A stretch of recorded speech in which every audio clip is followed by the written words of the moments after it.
ಸೋದರಿಯರೇ,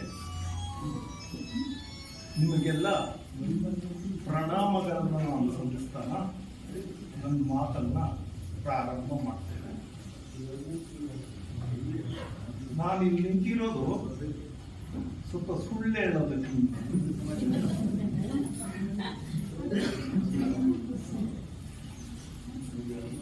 ಯಾಕೆ ಅಂದ್ರೆ ನಿಜ ಕೇಳೋದಕ್ಕಿಂತ ಸುಳ್ಳು ಕೇಳೋದಿದೆಯಲ್ಲ, ಏನೋ ಆನಂದ ಆಗುತ್ತೆ. ಅದಕ್ಕೆ ಒಂದು ಗ್ರಂಥವನ್ನ ನಾನು ಓದ್ಕೊಂಡೆ ಸ್ನೇಹಿತರೆ. ಇದರಲ್ಲಿ ದೇವರೆಂಬ ಸುಳ್ಳು, ಧರ್ಮವೆಂಬ ದ್ವೇಷ, ಈ ಪುಸ್ತಕವನ್ನ ಓದ್ಕೊಂಡೆ ನಾನು. ಅದಕ್ಕೆ ಇವ್ರಿಗಿನ್ನ ನಾನ್ ಚೆನ್ನಾಗಿ ಸುಳ್ಳು ಹೇಳ್ಬೇಕು ಅಂತ ಅಂತೀನಿ. ನೋಡೋಣ, ಇದು ಒಂದು. ಆಮೇಲೆ ನಮ್ಮ ನರಸಿಂಹಯ್ಯನವರು, ಡಾಕ್ಟರ್ ಎಚ್ ನರಸಿಂಹಯ್ಯನವರು ಒಂದು ಪುಸ್ತಕವನ್ನು ಬರೆದಿದ್ದಾರೆ, ಮೂಢನಂಬಿಕೆಗಳು ಮತ್ತು ವೈಜ್ಞಾನಿಕ ಮನೋಭಾವ ಅಂತ. ಇದು ಈ ಎರಡು ಗ್ರಂಥಗಳನ್ನ ನಾನು ಅಧ್ಯಯನ ಮಾಡಿದಾಗ ನನಗೇನು ತಿಳಿತೋ ಅದರ ಸಾರಾಂಶವನ್ನು ನಾನು ನಿಮ್ಮ ಮುಂದೆ ಹೇಳೋದಕ್ಕೆ ಅಂತ ನಿಂತ್ಕೊಂಡಿದ್ದೀನಿ. ನೋಡೋಣ, ನನ್ನ ಕೈಲಿ ಎಷ್ಟು ಸಾಧ್ಯನೋ ಅಷ್ಟು ಸುಳ್ಳು ಹೇಳೋದಕ್ಕೆ ಪ್ರಯತ್ನವನ್ನು ಮಾಡ್ತೇನೆ. ಸ್ನೇಹಿತರೆ, ಈ ಪುಸ್ತಕ ಬರೆದಿದ್ದಾರಲ್ಲ, ದೇವರೆಂಬ ಸುಳ್ಳು ಮತ್ತು ಧರ್ಮವೆಂಬ ದ್ವೇಷ ಅಂತ ಪುಸ್ತಕ ಬರೆದಿದ್ದಾರೆ. ಇದನ್ನು ಬರೆದಿರುವವರು ಶಾಂತಾರಾಮ ಸೋಮಯಾಜಿ ಅಂತ ಹೇಳ್ಬಿಟ್ಟು ಸಿವಿಲ್ ಇಂಜಿನಿಯರು, ಅಮೇರಿಕದಲ್ಲಿ ವೃತ್ತಿಯನ್ನ ಮಾಡ್ತಾ ಇದ್ದಂಥವರು ಈ ಪುಸ್ತಕವನ್ನ ಬರೆದಿದ್ದಾರೆ. ಈ ಪುಸ್ತಕದಲ್ಲಿ ಏನಾಗಿದೆ ಅಂತ ಹೇಳಿದ್ರೆ, ದೇವರು ಮತ್ತು ಧರ್ಮದ ಬಗ್ಗೆ ವೈಚಾರಿಕ ಸ್ವರೂಪವನ್ನ ಇದು ಹಿಡಿದಿಡುತ್ತೆ ಸ್ನೇಹಿತರೆ. ದೇವರು ಮತ್ತು ಧರ್ಮ ಅದನ್ನು ವೈಚಾರಿಕವಾಗಿ ನಮ್ಮ ಮುಂದೆ ತೆರೆದಿಡುತ್ತೆ ಪುಸ್ತಕ ಇದು. ಈಗ ನಾವು ಮೊದಲಿಂದಲೂ ಕೂಡ ಇದೆ, ದೇವರು ಧರ್ಮದ ಬಗ್ಗೆ ವಾದ ವಿವಾದಗಳು ಅನಾದಿ ಕಾಲದಿಂದಲೂ ಕೂಡ ನಡ್ಕೊಂಡು ಬಂದಿವೆ. ದೇವರು ಧರ್ಮದ ಬಗ್ಗೆ ಒಂದೊಂದು ಕಾಲದಲ್ಲಿ ಒಂದೊಂದು ರೀತಿಯ ನಂಬಿಕೆಗಳು, ದೇಶದ್ದು ಬೇರೆ, ವ್ಯಕ್ತಿಯದು ಬೇರೆ, ಒಂದೊಂದು ಅಭಿಪ್ರಾಯಗಳು ಬೇರೆ ಬೇರೆ ಬೇರೆ ಬೇರೆ ಹೋಗುತ್ತೆ. ಈಗ ನೋಡಿ, ಒಂದು ಸಂಗತಿಯನ್ನು ನಾವು ಯೋಚನೆ ಮಾಡೋಣ. ಈಗ ನಾವು ಯಾವುದೇ ಕಾರ್ಯವನ್ನ ಕೈಗೊಂಡಾಗ ನಮ್ಮ ಮುಂದೆ ಒಂದು ಆದರ್ಶವನ್ನ ಇಟ್ಕೊಂಡಿರ್ತೀವಿ, ಒಂದು ಗುರಿಯನ್ನ ಇಟ್ಕೊಂಡಿರ್ತೀವಿ. ಗುರಿ ಇಟ್ಕೊಂಡು ಆ ಗುರಿಯನ್ನ ತಲುಪೋದಕ್ಕೆ ಪ್ರಯತ್ನವನ್ನ ಮಾಡ್ತೀವಿ. ಉದಾಹರಣೆಗೆ ಒಂದು ಮನೆ ಕಟ್ಟಬೇಕು ಅಂತ ಇಟ್ಕೊಳ್ಳಿ, ಅದೊಂದು ಗುರಿಯಪ್ಪ. ಮನೆ ಕಟ್ಟೋದಕ್ಕೆ ಹೇಗೆ ಮಾಡ್ತೀವಿ ನಾವು? ಯಾವ್ರಲ್ಲಿ ಕಟ್ಸೋದು, ಯಾವಾಗ ಕಟ್ಸೋದು, ಎಂಥ ಸ್ಥಳದಲ್ಲಿ ಆಯ್ಕೆ ಮಾಡ್ಕೋಬೇಕು, ಅದಕ್ಕೆ ಯಾವ ಥರದಲ್ಲಿ ಡಿಸೈನ್ ಆಗಬೇಕು, ಯಾವ ಥರ ಅನುಕೂಲವಾದ ಮನೆ ಕಟ್ಟಬೇಕು, ಅದಕ್ಕೆ ಎಷ್ಟು ಅಮೌಂಟ್ ಆಗುತ್ತೆ, ಆಮೇಲೆ ಅದನ್ನು ಕಟ್ಟಿಸೋದಕ್ಕೆ ಒಂದು ಒಳ್ಳೆಯ ಶ್ರಮಜೀವಿಗಳು ಬೇಕಾಗ್ತದೆ, ಕುಶಲ ಕೆಲಸಗಾರರು ಬೇಕಾಗುತ್ತೆ. ಇವುಗಳಿಗೆ ಎಲ್ಲ ಬಗ್ಗೆ ನಾವು ಯೋಚನೆಯನ್ನ ಮಾಡ್ತೇವೆ. ಆಮೇಲೆ ನಾವು ಅದಕ್ಕೆ ನಮ್ಮ ಗುರಿಗೆ ಅನುಸಾರವಾಗಿ ಪ್ರಯತ್ನವನ್ನು ಮಾಡ್ತೇವೆ. ನಾವು ಕೊನೆಗೆ ಆ ಗುರಿಯನ್ನು ಮುಟ್ಟುತ್ತೇವೆ. ಇರಲಿ. ಆಮೇಲೆ ಯಾವುದೇ ಒಂದು ಗುರಿಯನ್ನು ತಲುಪಬೇಕಾದ್ರೆ ನಾವು ಬಾಳಿನಲ್ಲಿ ಸತತವಾಗಿ ಪ್ರಯತ್ನವನ್ನ ನಾವು ಮಾಡ್ತೀವಿ. ಆದರೆ ನೋಡಿ, ಇಲ್ಲಿ ಸ್ವಲ್ಪ ಇದಾಯಿತು.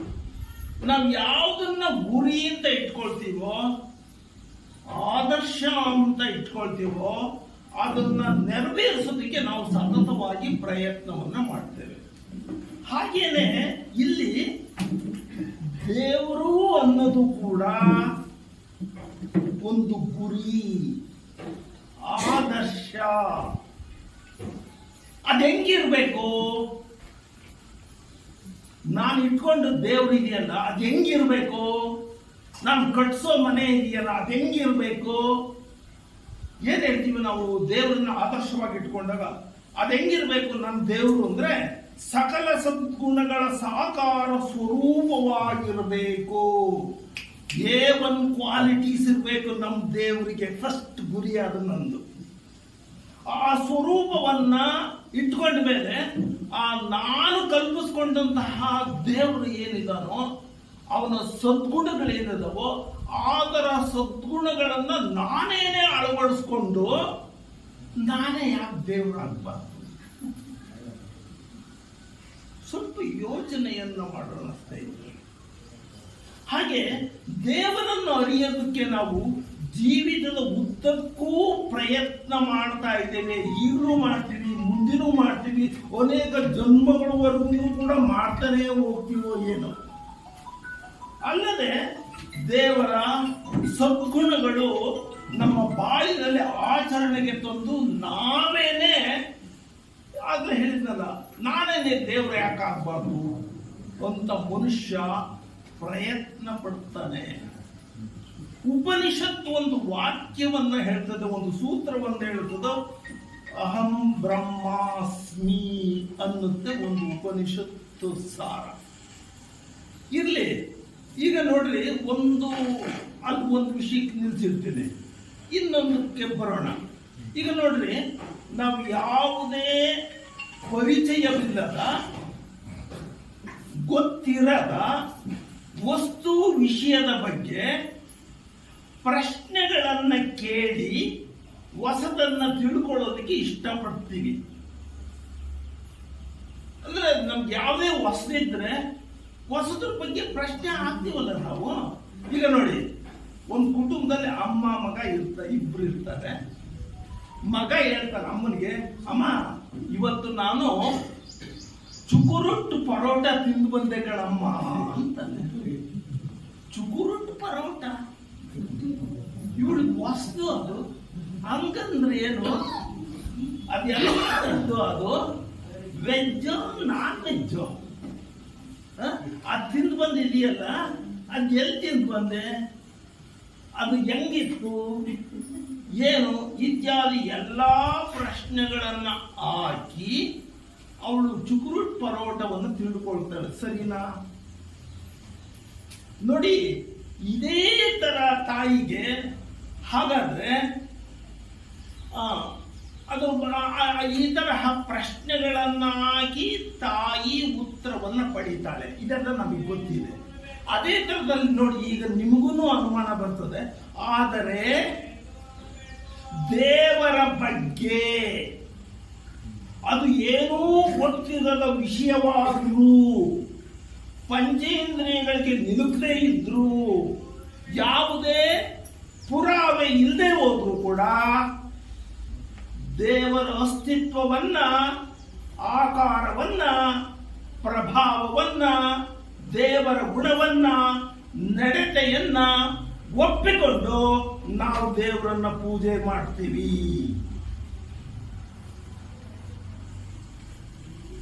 ಇದು ಸರಿನಾ?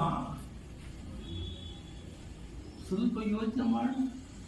ಏನೂ ಗೊತ್ತೇ ಇಲ್ಲಪ್ಪ ನಮ್ಗೆ, ಏನು ಗೊತ್ತೇ ಇಲ್ಲದೆ ಇರೋದನ್ನ ನಂಬಿಕೊಂಡು ನಾವು ಅಷ್ಟೊಂದು ಪೂಜೆ ಮಾಡ್ತೀವಲ್ಲ, ಇದು ಸರಿನಾ? ಎಂದಾದ್ರೂ ಪ್ರಶ್ನೆ ಆಗಿದ್ದೀನ ನಾನು?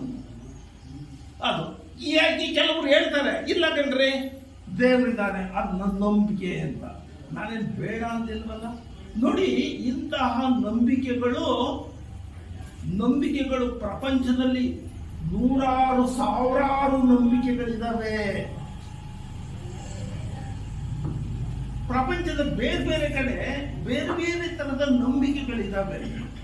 ಒಂದು ಉದಾಹರಣೆಗೆ ತೆಗೆದುಕೊಳ್ತಾ ಇದ್ದೀನಿ. ಒಂದು ಬೆಕ್ಕಿನ ಬಗ್ಗೆ ಇರುವ ನಂಬಿಕೆಗಳು. ಬೆಕ್ಕಿನ ಬಗ್ಗೆ ಹೇಳ್ತಾರೆ. ಈಗ ನೋಡಿ, ನಮ್ಮ ನಂಬಿಕೆ ನೋಡ್ಕೊಳ್ಳಿ ಬೆಕ್ಕಿನ ಬಗ್ಗೆ. ನಾವೇನು ಅಂದ್ಕೊಂಡಿದ್ದೀವಿ? ಬೆಕ್ಕು ನಮ್ಗೆಲ್ಲ ಗೊತ್ತಿದೆ. ಬೆಕ್ಕು ಅಡ್ಡ ಬಂದ್ರೆ ಯಾಕೋ ಸರಿ ಇಲ್ಲ ಕಣೋ ಅಂತ ಗಾಡಿನ ನಿಲ್ಲಿಸಿ 10 ನಿಮಿಷ ತಗೊಂಡು ಮುಂದೋಗ್ತೀವಿ. ಅರ್ಥ ಏನು? ಬೆಕ್ಕುಗಳು ನಮ್ಮ ಪರಿಸರದಲ್ಲಿ ಭವಿಷ್ಯದಲ್ಲಿ ಆಗಬಹುದಾದ ಅನಾಹುತದ ಸುಳಿವನ್ನು ಕೊಡುತ್ತವೆ ಅನ್ನೋದು ನಂಬಿಕೆ.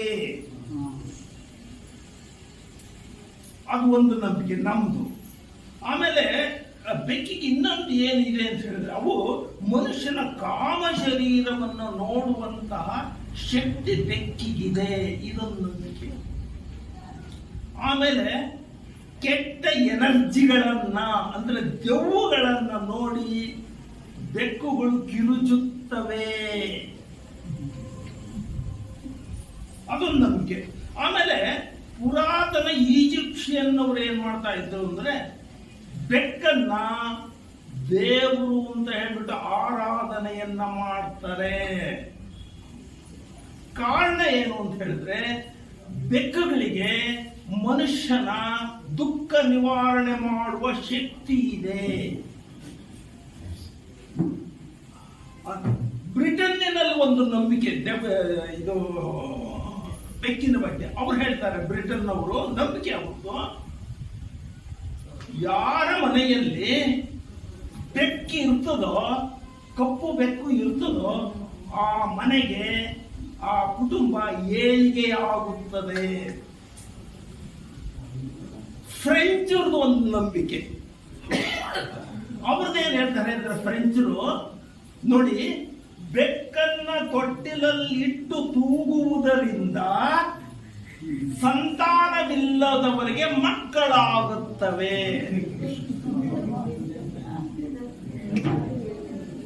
ಬಹಳ ಹಿಂದೆ ಅಮೇರಿಕಾದಲ್ಲಿ ಒಂದು ನಂಬಿಕೆ ಇತ್ತು. ನಂಬಿಕೆ ಅವ್ರು ಹೇಳ್ತಾ ಇದ್ರು, ಬೆಕ್ಕಿನ ಮಾಂಸವನ್ನು ಉರಿದು ತಿಂದಾಗ ಕ್ಷಯರೋಗ ನಿವಾರಣೆಯಾಗುತ್ತದೆ. ಸ್ನೇಹಿತರೆ, ಈ ಎಲ್ಲಾ ನಂಬಿಕೆಗಳನ್ನು ನಾನು ಇದರಲ್ಲೇ ಪಟ್ಟಿ ಮಾಡ್ಕೊಂಡು ಹೇಳಿದ್ದು. ಇದರಲ್ಲಿ ನಮ್ದು ಯಾವುದೂ ಇಲ್ಲ. ಇವರು ವಿಜ್ಞಾನಿಗಳಾಗಿರೋದ್ರಿಂದ ಅವರು ಕರೆಕ್ಟ್ ಆಗಿ ಇದು ಮಾಡಿರ್ತಾರೆ. ಈಗ ನೋಡಿ, ಒಂದು ಬೆಕ್ಕಿನ ಬಗ್ಗೆ ಅಷ್ಟೊಂದು ನಂಬಿಕೆಗಳಿದಾವೆ ಜನರಿಗೆ. ಹಾಗೇನೆ ಇದೇ ಪ್ರಪಂಚದಲ್ಲಿ ದೇವರ ಬಗ್ಗೆ ಲೆಕ್ಕವಿಲ್ಲದಷ್ಟು ನಂಬಿಕೆಗಳಿದಾವೆ. ಆ ನಂಬಿಕೆಗಳ ಬಗ್ಗೆ ಯಾವ ಪ್ರಶ್ನೆಯನ್ನೂ ಕೇಳದೆ, ಎಳ್ಳಷ್ಟು ಸಂಶಯ ಪಡೆದೆ ದೇವರು ಇದ್ದಾನೆ ಎಂಬುದನ್ನು ನಂಬಿ ದೇವರನ್ನು ಆರಾಧನೆ ಮಾಡ್ತೇವೆ. ಇದು ಸರಿನಾ? ಯೋಚನೆ ಮಾಡೋದಕ್ಕೆ ನಿಮಗೆ ಬಿಟ್ಟಿರ್ತೀನಿ ನಾನು.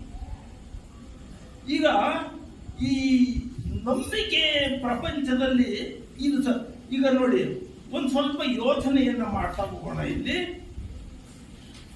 ದೇವರು ಅನ್ನೋದು ಒಂದು ವಸ್ತು ಅಲ್ಲ. ವಸ್ತು ಆದ್ರೂ ಗೊತ್ತಾಗುತ್ತಾನೆ, ವಸ್ತುನೂ ಅಲ್ಲ, ಅದೊಂದು ಶಕ್ತಿಯೂ ಅಲ್ಲ, ನಮಗೆ ಗೊತ್ತಿಲ್ವಲ್ಲ. ವ್ಯಕ್ತಿಯೂ ಅಲ್ಲ. ಅದು ದೇವರು ಅನ್ನೋದಕ್ಕೆ ಒಂದು ನಂಬಿಕೆಗಳು ಸೇರ್ಕೊಂಡಿಲ್ಲ, ನೂರಾರು ನಂಬಿಕೆಗಳು ಸೇರ್ಕೊಂಡು ದೇವರು ಸೃಷ್ಟಿಯಾಗಿದ್ದಾನೆ. ಆಮೇಲೆ ಈ ನಂಬಿಕೆಗಳು ಎಲ್ಲಿಂದ ಬಂದವು ಅಂತ ಹೇಳಿದ್ರೆ, ಈ ಪ್ರಪಂಚವು, ಈ ನಂಬಿಕೆ ಪ್ರಪಂಚ, ದೇವರ ಬಗ್ಗೆ ನಂಬಿಕೆ ಪ್ರಪಂಚ ವೈಯಕ್ತಿಕತೆಯಿಂದ ಬಂದು ಒಬ್ಬೊಬ್ಬಂದು ಒಂದೊಂದು ನಂಬಿಕೆ ಅದು ಅಲ್ಲಿ ಸೇರ್ಕೊಳ್ತು. ಪರಂಪರೆಯಿಂದ ಬಂದ ನಂಬಿಕೆ ಸೇರ್ಕೊಳ್ತು. ನಮ್ ತಾತ ಯಾವುದೋ ಒಂದು ದೇವರನ್ನು ಪೂಜೆ ಮಾಡ್ತಾ ಇದ್ದೇನೆ, ಅದನ್ನ ಈ ಪೂಜೆ ಮಾಡಬೇಕು, ನಂಬಿಕೆಯಿಂದ ಬಂತು, ಕುಟುಂಬದಿಂದ ಬಂತು, ಐತಿಹಾಸಿಕವಾಗಿ ನಂಬಿಕೆ ಬಂತು, ಮುಂತಾಗಿ ಅನೇಕ ನೆಲೆಗಳಿಂದ ಬಂದ ಎಲ್ಲಾ ನಂಬಿಕೆಗಳ ಮೊತ್ತವೇ ದೇವರು. ಇಷ್ಟೇ ಅಲ್ಲ ಸ್ನೇಹಿತರೆ, ಆ ನಂಬಿಕೆಗಳ ಬಗ್ಗೆ ಹೊಸ ನಂಬಿಕೆಗಳು ಸೇರಿಕೊಳ್ಳುತ್ತವೆ. ನಿಮ್ಗೊಂದು ಆಶ್ಚರ್ಯ ಆಗ್ಬೋದು.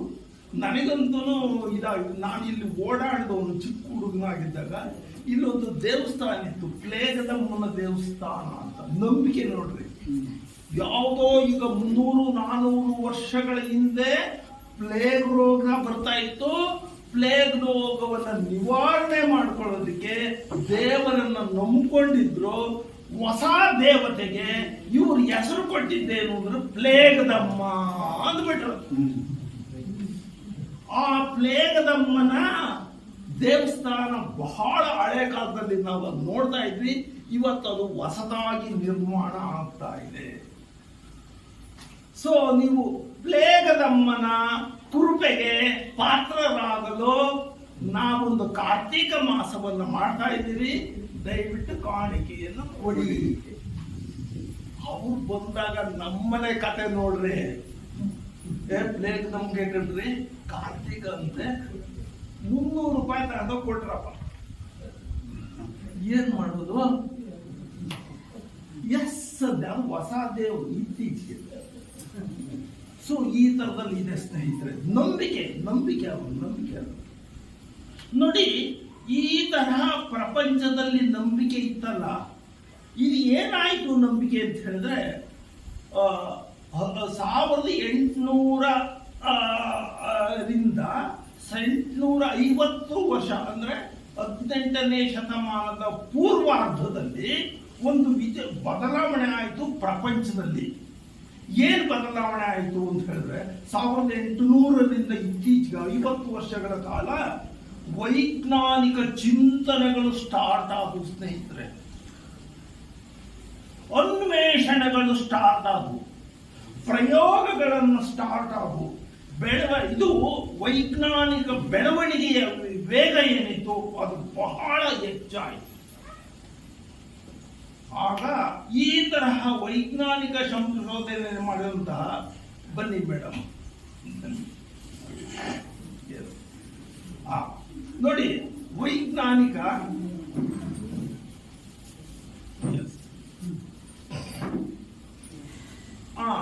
1850ರಲ್ಲಿ ಏನಾಯ್ತು? 1818ನೇ ಶತಮಾನದ ಪೂರ್ವಾರ್ಧದಲ್ಲಿ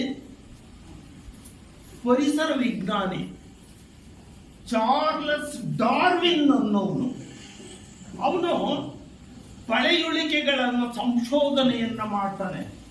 ಪ್ರಪಂಚದಾದ್ಯಂತ ಅವನು ಸಂಚಾರವನ್ನ ಮಾಡ್ತಾನೆ. ಪ್ರಾಣಿಗಳ ಮೂಳೆಗಳನ್ನ, ಪಳೆಯುಳಿಕೆಗಳನ್ನ ಅಧ್ಯಯನವನ್ನ ಮಾಡ್ತಾನೆ. ಕೊನೆಗೆ ಅವನು ಒಂದು ವಿಷಯಕ್ಕೆ ಬರ್ತಾನೆ. ಇವರು ನೈಸರ್ಗಿಕ ಆಯ್ಕೆಯ ಮೂಲಕ ಜೀವಿಗಳು ವಿಕಾಸವಾಗುತ್ತವೆ. ಆಮೇಲೆ ಮಂಗನಿಂದ ಮಾನವ ವಿಕಾಸಗೊಂಡನು. ಈ ಸಿದ್ಧಾಂತವನ್ನ ಅವರು ಪ್ರತಿಪಾದಿಸ್ತಾರೆ. ಆಮೇಲೆ ಒಂದು ವೈಜ್ಞಾನಿಕ ಗ್ರಂಥವನ್ನ ಅವರು ಬಿಡುಗಡೆ ಮಾಡ್ತಾರೆ. ಆರಿಜಿನ್ ಆಫ್ ಸ್ಪೀಸೀಸ್ ಎಂಬ ಸಂಶೋಧನಾ ಗ್ರಂಥವನ್ನ ಮುಂದಿಡ್ತಾರೆ, ಪ್ರಪಂಚದ ಮುಂದಿಡ್ತಾರೆ. ಅದು ಒಂದು ಕಡೆಗೆ.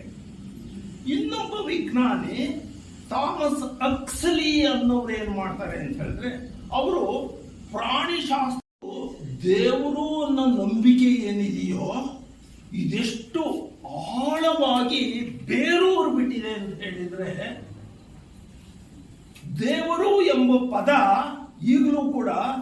ಈಗಲೂ ಇಂದಿನಷ್ಟೇ ನಂಬಿಕೆ, ಧರ್ಮ, ಪರಿಸರದಲ್ಲಿ ಗಾಢವಾಗಿ ಬೇರು ಬಿಟ್ಟಿದೆ.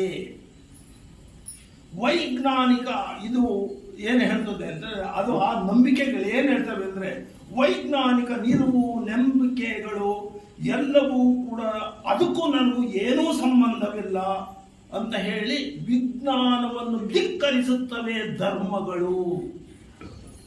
ಒಂದಿನ ಧರ್ಮಶಾಸ್ತ್ರಗಳು, ನಂಬಿಕೆಗಳು, ಆಚರಣೆಗಳು ಇಂದಿಗೂ ಪವಿತ್ರ, ಸತ್ಯ ಎಂದು ಗಾಢವಾಗಿ ನಂಬಿವೆ ಧರ್ಮಗಳು. ಒಂದು ಉದಾಹರಣೆ ಸ್ನೇಹಿತರೆ, ಬೈಬಲ್ನಲ್ಲಿ ಅಂದರೆ ಕ್ರೈಸ್ತ ಧರ್ಮದಲ್ಲಿ ಒಂದು ಅವ್ರದ್ದು ನಂಬಿಕೆ, ದೇವರನ್ನ ಮತ್ತು ಆತನ ಒಬ್ಬನೇ ಮಗ ಯೇಸುವನ್ನ ನಂಬುವವರಿಗೆ ದೇವರು ಶಾಪವನ್ನು ಕೊಡುವುದಿಲ್ಲ. ಯಾರು ಯೇಸುವನ್ನ ನಂಬುವುದಿಲ್ಲವೋ ಮತ್ತೆ ಅವರ ಬಗ್ಗೆ ಅನುಮಾನವನ್ನ ಪಡುತ್ತಾರೋ ಅವರು ಪಾಪಿಷ್ಠರು. ಇದು ಬೈಬಲ್ ಇರುವಂತ ಒಂದು ವಾಕ್ಯ. ಅದನ್ನ ಇವರು ಸೋಮಯಾಜಿಯವರು ನೋಟ್ ಮಾಡಿದ್ದಾರೆ. ಇದು ಒಂದು ವಿಷಯ ಆಯ್ತು ಸ್ನೇಹಿತರೆ. ಅಲ್ಲ, ನಂಬಿಕೆಗಳು ಹೇಗೆ ಇರ್ತವೆ ಅಂತ. ಇಸ್ಲಾಂ ಧರ್ಮದಲ್ಲಿ ಏನು ಹೇಳ್ತದೆ ಅಂದ್ರೆ, ದೇವರನ್ನ ನಂಬದವರನ್ನು ಕಾಫಿರರು ಅಂತ ಗುರುತು ಮಾಡ್ತಾರೆ. ಈಗ ಕಾಫಿರರು ಅಂತ ಹೇಳಿದ್ರೆ ಸಮಾಜಕ್ಕೆ ಕೆಟ್ಟವರು ಅಂತ. ಅಷ್ಟೇ ಅಲ್ಲ, ಯಾರು ಅಲ್ಲಾಹನನ್ನು ನಂಬಿರ್ತಾರೋ ಅವರ ವೈರಿಗಳು ಇವರು ಕಾಫಿರರು ಅಂತ ಹೇಳ್ತಾರೆ. ಅಂದ್ರೆ ಅದ ಅರ್ಥ ಏನಾಯ್ತು ಅಂತ ಹೇಳಿದ್ರೆ, ಆ ಧರ್ಮ ಏನ್ ಹೇಳ್ತಾ ಅಂತ ಹೇಳಿದ್ರೆ, ಯಾರೋ ಈ ಧರ್ಮವನ್ನು ನಂಬ್ತಾರೋ ಅವ್ರು ಮಾತ್ರ ಶ್ರೇಷ್ಠರು, ಉಳಿದವರು ಕನಿಷ್ಠರು ಅನ್ನೋ ಒಂದು ಅರ್ಥವನ್ನ ಅಲ್ಲೇ ಕೊಡ್ತದೆ ಸ್ನೇಹಿತರೆ. ಅದೀಗ ಬಿಡಿ. ಆಮೇಲೆ ಬೌದ್ಧ ಧರ್ಮ ಏನ್ ಹೇಳುತ್ತೆ ಅಂತ ಹೇಳಿದ್ರೆ, ಅವ್ರು ಹೇಳ್ತಾರೆ ಸೃಷ್ಟಿಕರ್ತ ದೇವರ ಅಸ್ತಿತ್ವವನ್ನು ನಿರಾಕರಿಸುತ್ತವೆ ಎರಡೂ ಧರ್ಮಗಳು. ದೇವರ ಬಗ್ಗೆ ಬುದ್ಧ ಎಲ್ಲಿಯೂ ಕೂಡ ಏನನ್ನೂ ಹೇಳುವುದಿಲ್ಲ. ಮಾನವನ ನೈತಿಕ ಬದುಕಿಗೆ ದೇವರು ಅಗತ್ಯ ಇಲ್ಲ ಅಂತ ಅವರು ಹೇಳ್ತಾರೆ ಸ್ನೇಹಿತರೆ. ದೇವರನ್ನು ಇನ್ನೊಂದು ಅವರು ಹೇಳ್ತಾರೆ, ಅಲ್ಲ, ದೇವರನ್ನು ಸೃಷ್ಟಿ ಮಾಡಿದ ಮಾನವ ದೇವರನ್ನ ರಕ್ಷಣೆ ಮಾಡ್ಕೊಳ್ಳೋದಿಕ್ಕೆ ಒಳ್ಳೆ ದೇವಸ್ಥಾನ ಕಟ್ಟಿಸ್ತಾನೆ, ದೇವರನ್ನ ಅದರೊಳಗಡೆ ಇಡ್ತಾನೆ, ಬೀಜ ಹಾಕ್ತಾನೆ, ಕಾವಲುಗಾರರನ್ನ ಇಡ್ತಾನೆ. ಯೋಚನೆ ಮಾಡಿ, ಸುಮ್ಮನೆ ಯೋಚನೆಯನ್ನು ಮಾಡ್ತಾ ಹೋಗೋಣ ಸ್ನೇಹಿತರೆ. ಇದಾಯ್ತು. ಆಮೇಲೆ ಜೈನ ಮತ ಏನ್ ಹೇಳುತ್ತೆ ಅಂತ ಹೇಳಿದ್ರೆ, ಸೃಷ್ಟಿ ಮತ್ತು ಸೃಷ್ಟಿಕರ್ತ ದೇವರೆಂಬ ಎರಡೂ ಅದು ಕೂಡ ನಿರಾಕರಿಸುತ್ತವೆ. ಅವರು ಹೇಳ್ತಾರೆ, ಅಲ್ಲ, ವಿಶ್ವಕ್ಕೆ ಆದಿ ಮತ್ತು ಅಂತ್ಯ ಇಲ್ಲ ಅಂದ ಮೇಲೆ ಸೃಷ್ಟಿಕರ್ತ ಯಾಕೆ ಬೇಕು ಅಂತ ಅವ್ರು ಹೇಳ್ತಾರೆ. ಆಮೇಲೆ ಅವರು ಜೈನ ಮತದಲ್ಲಿ ದೇವರು ಅನ್ನೋದು ಜೀವಿಯಲ್ಲ, ಪ್ರಕೃತಿಯಲ್ಲಿ ಸಿಗುವಂತಹ ವಸ್ತುವು ಅಲ್ಲ, ಅದರ ಬದಲಿಗೆ ನಮ್ಮ ಒಳಗಡೆ ಇರುವಂತಹ ಪರಿಶುದ್ಧ ಆತ್ಮವನ್ನೇ ಅವರು ಇದು ಹೇಳ್ತಾರೆ, ದೇವರು ಅಂತ ಹೇಳ್ತಾರೆ ಸ್ನೇಹಿತರೆ. ಅಲ್ಲಿಗಾದ ಬಿಡೋಣ. ಮನುಷ್ಯ ನಂಬಿಕೊಂಡಂತಹ ದೇವರಿಗೆ ದೇವರು ಇವನು ಹೇಳ್ದಂಗೆ ಕೇಳಬೇಕು. ಈ ಮನುಷ್ಯ ಹೇಳ್ದಂಗೆ ದೇವ್ರು ಕೇಳಬೇಕು ಅಂದ್ರೆ ಮನುಷ್ಯ ದೇವರನ್ನ ತನ್ನ ಏಜೆಂಟ್ ಆಗಿ ಮಾಡ್ಕೊಂಡಿದ್ದಾನೆ. ನೋಡೋಣ ಇದು ಮುಂದೆ ಏನ್ ಹೇಳ್ತಾರೆ ಅಂತ. ಒಬ್ಬೊಬ್ಬರ ಮನಸ್ಸು ಒಂದೊಂದು ದೇವರನ್ನು ಸೃಷ್ಟಿ ಮಾಡುತ್ತದೆ. ದೇವರಿಗೆ ಇರಬೇಕಾದ ಎಲ್ಲಾ ಗುಣವಿಶೇಷಗಳನ್ನು ಅವರೇ ಕಲ್ಪಿಸಿಕೊಡುತ್ತಾರೆ. ನಮ್ ದೇವರು ಹಿಂಗಿರ್ಬೇಕು ಹಿಂಗಿರ್ಬೇಕು ಹಿಂಗಿರ್ಬೇಕು ಅಂತ. ನನ್ನ ದೇವರು ಹೇಳ್ತಾರೆ ನಿಷ್ಕಳಂಕ, ದಯಾಮೂರ್ತಿ, ಸರ್ವಜ್ಞ, ಸದಾ ನನ್ನನ್ನು ನೋಡುತ್ತಾ ಇರ್ತಾನೆ, ನನ್ನ ಮಾತು ಕೇಳ್ತಾನೆ, ನಾನು ಕೇಳಿದ್ದನ್ನು ಕೊಡ್ತಾನೆ, ನಾನು ಕೊಟ್ಟಿದ್ದನ್ನು ಇಸ್ಕೊಳ್ತಾನೆ. ದೇವರು ನೀವೇನಾರ ಕೊಡಪ್ಪ, ಎಂದಾದರೂ ಬೇಡ ಅಂದಿದ್ದಾನ? ಯಾವ ಥರದಲ್ಲಾದರೂ ಎಡೆ ಹಿಡೀರಿ, ದೇವ್ರೆಂದಾದರೂ ಬೇಡಿದಾನ? ಬೇಡ ಅಂದಿದ್ದಾನ? ಸ್ವಲ್ಪ ಯೋಚನೆಯನ್ನು ಮಾಡೋಣ ಅಷ್ಟೇ ಸ್ನೇಹಿತರೆ. ಈಗ ನೋಡಿ, ಸೊ ಈ ತರಹ ಅವನು ದೇವರ ಬಗ್ಗೆ ಆ ತರಹ ನಂಬಿಕೆ. 500 ರೂಪಾಯಿ ಸಹಸ್ರ ಬಿಲ್ವಪಾರ್ಚನೆಗೆ 1001 ರೂಪಾಯಿ. ಸ್ನೇಹಿತರೆ, ಇವನು ಅಷ್ಟು ಫಿಕ್ಸ್ ಮಾಡ್ತಾನೆ, ದೇವರು ಅದಕ್ಕೆ ತಕ್ಕ ಹಾಗೆ ಅವರಿಗೆ ಫಲವನ್ನು ಕೊಡಬೇಕು. ಇವನು ಕೊಟ್ಟಿರೋದು 200 ರೂಪಾಯಿ ಗಿತವನಿಗೆ, ದೇವರು 500 ರೂಪಾಯಿ ಫಲ ಕೊಡೋಂಗಿಲ್ಲ. ಯಾಕೆಂದರೆ ಅವನ್ನ ಹಾಕ್ಸಿರೋದೇನೆ 200 ರೂಪಾಯಿಗೆ 500 ರೂಪಾಯಿನ ಕೊಟ್ಟರೆ ಹೆಂಗಿರ್ತದೆ? ಆದ್ದರಿಂದ ದೇವ್ರಿಗೂ ಗೊತ್ತಾಗುತ್ತೆ, ಅಲ್ಲೇ ಅವ್ರು ಹೇಳ್ದಂಗೆ ಕೇಳಬೇಕು, ಇಲ್ಲ ಅಂದ್ರೆ ನಾನು ಮಹತ್ವ ಕಡಿಮೆ ಆಗಿಬಿಡ್ತದೆ ಅಂತ. ಸ್ನೇಹಿತರೆ, ನಾನು ಹೇಳ್ತಾ ಇರೋದು ತಮಾಷೆ ಅನಿಸಿದ್ರು ಕೂಡ ಕೆಲವು ಸಲ ನಾವೇನು ಮಾಡ್ತೀವಿ ಅಂತ ಹೇಳಿದ್ರೆ ಪ್ರಶ್ನೆ ಹಾಕೋದಿಲ್ಲ, ಏಕದಮ್ ನಂಬ್ಕೊಂಡ್ಬಿಡ್ತೀವಿ. ಅಂದರೆ ಪ್ರಶ್ನೆ ಆಗ್ತಾ ಹೋದಾಗ ನಮಗೊಂದು ರೀತಿ ವಿವೇಚನೆಯ ಮೂಡುತ್ತೆ. ಸ್ನೇಹಿತರೆ, ಯಾವುದು ಗೊತ್ತಿಲ್ವೋ ಅದ್ರ ಬಗ್ಗೆ ವಿವೇಚನೆಯನ್ನು ಮೂಡ್ತಾ ಇದೆ ನೋಡಿ. ಆ ತರಹ ಆಮೇಲೆ ಅವನೇನು ಹೇಳ್ತಾನೆ ಅಂದರೆ, ಕೊನೆಗೆ ಅದೇ ದೇವರನ್ನು ನಂಬ್ಕೊಂಡಿರೋನು ಹೇಳ್ತಾನೆ, ಅದೇ ಮಾನವ ತನ್ನ ನಂಬಿಕೆಯನ್ನು ದೇವ್ರ ಪರವಾಗಿ ಹೇಳ್ತಾನೆ, ದೇವ್ರ ಬಗ್ಗೆ ಹಂಗೆಲ್ಲ ಮಾತಾಡ್ಕೂಡ್ದು, ಭಾಳ ಹುಷಾರಾಗಿರು ನೀನು. ದೇವರು ಅಂದ್ರೆ ಏನು ತಿಳ್ಕೊಂಡೆ ನೀನು? ತಮಾಷೆ ವಸ್ತು ಅಂತ ತಿಳ್ಕೊಂಡ್ಯಾ? ಅವನನ್ನು ಪ್ರಶ್ನೆ ಮಾಡಬಾರ್ದು. ದೇವ್ರಿಗೆ ಏನು ಅಪ್ಪಣೆ ಕೊಟ್ಟಿದೆ ಅದ್ರಾಗ ನಡ್ಕೊಳ್ಳೋದು ಕಲ್ತ್ಕ ನೀನು ಅಂತ ಯಾರು ಏಜೆಂಟ್ ಹೇಳ್ತಾ ಹೋಗ್ತಾನೆ. ಧರ್ಮದರ್ಶಿಗಳು ಇರ್ತಾರಲ್ಲ ಅವರು. ಆದ್ದರಿಂದ ದೇವರು ಅವನಿಷ್ಟದ ಪ್ರಕಾರ ನಡೀತಾನೆ ಹೊರತು ನೀನು ಹೇಳ್ದಂಗೆ ನಡೆಯಲ್ಲ. ಆದ್ದರಿಂದ ಅವ್ನು ಏನು ಹೇಳ್ತಾರೆ ಅದನ್ನು ಕೇಳು ಅಂತ. ಅಲ್ಲಪ್ಪ, ದೇವರು ಹಿಂಗೆ 3 ಕುರಿಗಳನ್ನು ಒಪ್ಸು ಅಂತ ಹೇಳ್ಬಿಟ್ಟಿದ್ದಾನಲ್ಲ, ಎಲ್ಲಿಂದ ನಾನು ತರೋಣ? ಅದೆಲ್ಲ ಬೇಡ ಕಣಪ್ಪ, ದೇವ್ರು ಹೇಳಿದ್ದಾನೆ, ನೀನು ಕೇಳು. ಇರಲಿ, ಇದನ್ನು ನಾನು ಹೆಚ್ಚು ಇದು ಮಾಡೋಕ್ಕೋದಿಲ್ಲ. ಆಮೇಲೆ ಒಂದು ಯೋಚನೆಯನ್ನು ಮಾಡೋಣ ಸ್ನೇಹಿತರೆ. ದೇವ, ಈಗ ಸೂರ್ಯನನ್ನು ನಾವು ದೇವರು ಅಂತ ಹೇಳ್ತೀವಿ, ಹೌದು. ಅವನ ಇಷ್ಟದ ಪ್ರಕಾರ ನಾವು ಬಯಸದೇ ಹೋದರೂ ಕೂಡ ಅವನದೇ ದಿನಚರಿಯಂತೆ ಉದಯವಾಗ್ತಾನೆ, ಅಸ್ತವಾಗ್ತಾನೆ, ಶಾಖ ಕೊಡ್ತಾನೆ, ಬೆಳಕು ಕೊಡ್ತಾನೆ. ಇದರಲ್ಲಿ ಯಾವುದೇ ಬದಲಾವಣೆ ಆಗುವುದಿಲ್ಲ. ಆದ್ದರಿಂದನ ಅಂತೂ ದೇವರು ಇವನ ಮಾತು ಕೇಳಲ್ಲ ಅಂದಂಗೆ ಆಯ್ತಾ? ಅವನೇ ಹೇಳ್ತಾನೆ ಇವನ್ನೆಲ್ಲವನ್ನ, ನಾವು ಕಾಣ್ತೀವಲ್ಲ. ಎಸ್, ಇನ್ನೊಂದು ಸ್ವಲ್ಪ ಚಿಂತನೆಯನ್ನು ಹಂಗೆ ಮುಂದುವರ್ಸೋಣ. ದೇವರು ನನ್ನ ಮೇಲೆ ಪ್ರೀತಿ ಕರುಣೆ ತೋರಿಸ್ತಾನೆ, ಮಾನವರು ದೇವರನ್ನು ಪ್ರಶ್ನಿಸಬಾರ್ದು ಅಂತ 2 ಥರ ಉತ್ತರ ಆದಂಗೆ ಆಯ್ತಲ್ಲ. ಒಂದು ಮೊದಲೇನು ಹೇಳ್ದ? ದೇವರು ನಮ್ಮನ್ನು ಪ್ರೀತಿಸ್ತಾನೆ, ನನ್ನನ್ನು ಕರುಣೆಯಿಂದ ನೋಡ್ಕೊಳ್ತಾನೆ ಅಂತ ಇವನು ಹೇಳ್ದನು. ಇನ್ನೊಂದು ಸಲ ಏನು ಹೇಳ್ತಾನೆ? ದೇವರನ್ನು ಮಾತ್ರ ಪ್ರಶ್ನಿಸಬಾರ್ದು ಅಂತ ಹೇಳ್ತಾನೆ. ಅಂದರೆ ಇಬ್ಬಂದಿಯ ಮನಸ್ಸ ಒಂದಾಯಿತು. ಅದು ದೇವರು ಪ್ರೀತಿನೂ ತೋರಿಸ್ತಾನೆ, ಶಾಪನೂ ಆಗ್ತಾನೆ, ಅನುಭವಿಸೋದು ನಿನ್ನ ಕೆಲಸ ಕಣೋ ಅಂತ ಹೇಳ್ತಾನೆ.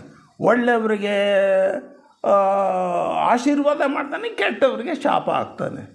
ಯಾರು? ದೇವರು ಅನ್ನೋ ಶಕ್ತಿ. ಸ್ನೇಹಿತರೆ, ಒಂದು ಸ್ವಲ್ಪ ಯೋಚನೆ ಮಾಡೋಣ. ವಿದ್ಯುತ್ ಅನ್ನೋದು ಒಂದು ಶಕ್ತಿ ಪ್ರಕೃತಿಯಲ್ಲಿದೆ. ವಿದ್ಯುತ್ತು ಶಕ್ತಿ, ಪ್ರಕೃತಿ, ಅದು ಇಲ್ಲಿದೆ, ನಾವು ಅನುಭವಿಸ್ತಾ ಇದ್ದೀವಿ. ಆ ವಿದ್ಯುತ್ ಶಕ್ತಿ ಕೆಟ್ಟವರಿಗೆ ಶಾಖ ಹೊಡೆಯುತ್ತದೆ, ಒಳ್ಳೆಯವರಿಗೆ ಶಾಖ ಹೊಡೆಯಲ್ಲ. ಸರಿನಾ?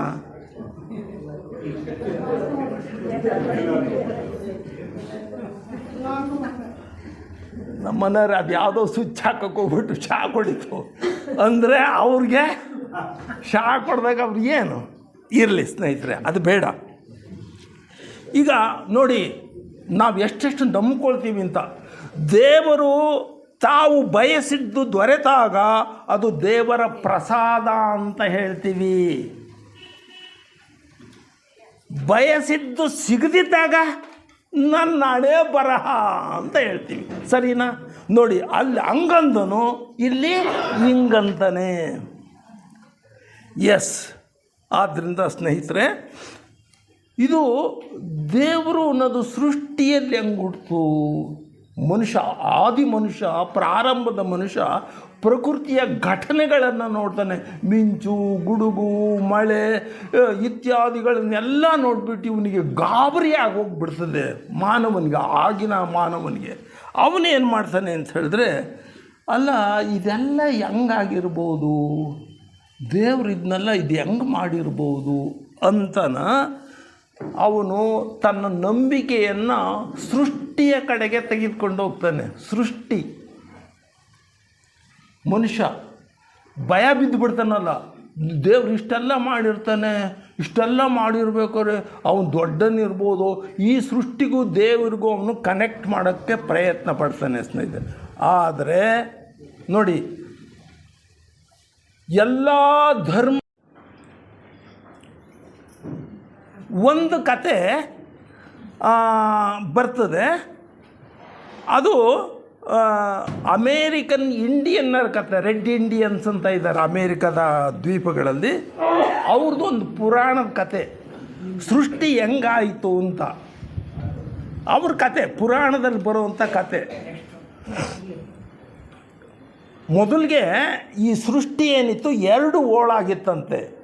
ಮೇಲಿನ ಓಳು ಆಕಾಶದ ಕಡೆಗಿತ್ತು, ಕೆಳಗಿನ ಓಳು ನೀರು ಕಡೆಗಿತ್ತು.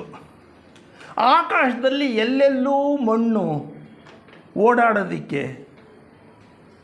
ಕೆಳಗಡೆ ನೀರು, ಮಣ್ಣೇ ಇಲ್ಲ. ಒಂದು ದಿನ ಆಕಾಶದ ಬಾಲಕಿ ಜಾರಿ ಕೆಳಗಡೆ ಬಿದ್ದುಬಿಡ್ತಾಳೆ. ಕತೆ, ಪುರಾಣದಲ್ಲಿ ಬರೋ ಕತೆ. ಎಲ್ಲಿ?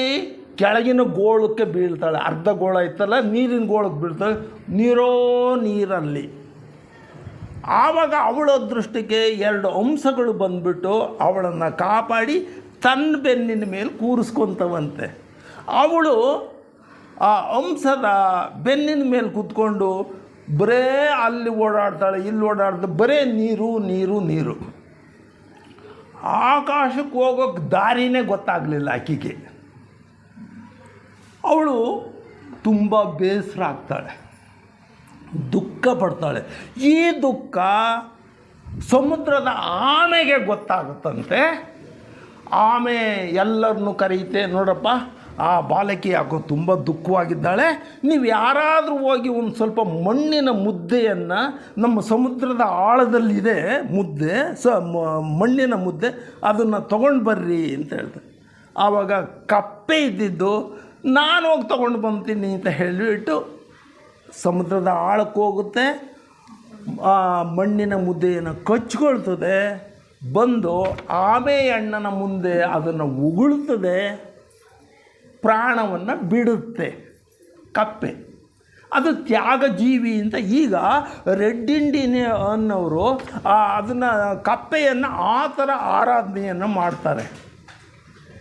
ಈಗೇನು ಮಾಡಿದ್ವು, ಉಳಿದು ಎಲ್ಲ ಪ್ರಾಣಿಗಳು ಸೇರಿ ಮಣ್ಣಿನ ಬುದ್ದೆ ತಗೊಂಡು ಆಮೆಯ ಬೆನ್ನಿನ ಮೇಲೆ ಉಜ್ಜಿ ಉಜ್ಜಿ ಬೆಟ್ಟ ಮಾಡಿದ್ವು, ಪರ್ವತ ಮಾಡಿದ್ವು, ಕಣಿವೆ ಮಾಡಿದ್ವು, ಬಯಲು ಮಾಡಿದ್ವು. ಅದೇ ಭೂಮಿಯ ಮೇಲೆ ಈಗ ನಾವಿರೋದು, ನೀವಿರೋದೆಲ್ಲ ಕೂತಿರೋದು ಅದೇ ಭೂಮಿಯ ಮೇಲೆ. ಸ್ನೇಹಿತರೆ, ಈ ಕಥೆಯಲ್ಲಿ ಏನಾಯಿತು, ಸೃಷ್ಟಿ ಏನಾಯಿತು ಅಂತ ಹೇಳಿದ್ರೆ, ಈಗಲೂ ಕೂಡ ಆ ಕತೆ ಅಲ್ಲಿ ಮುಗೀತದೆ.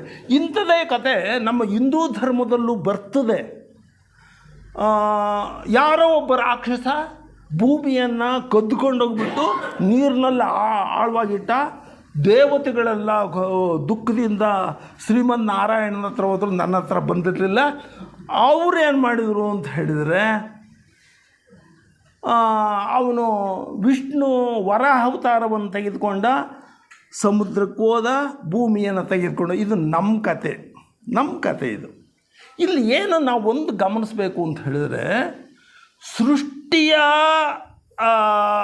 ಸೃಷ್ಟಿಯ ಬಗ್ಗೆ ಎಲ್ಲಿಯೂ ಕೂಡ ದೇವರ ಕೈವಾಡ ಇಲ್ಲ, ಪ್ರಾಣಿಗಳ ಕೈವಾಡವೇ ಅಲ್ಲಿದೆ ಅಂತ ಹೇಳ್ತು ಸ್ನೇಹಿತರೆ. ಹೀಗೆ ನಾವು ಈಗ ಅನೇಕ ಕಥೆಗಳು ಬರ್ತಾ ಹೋಗ್ತದೆ.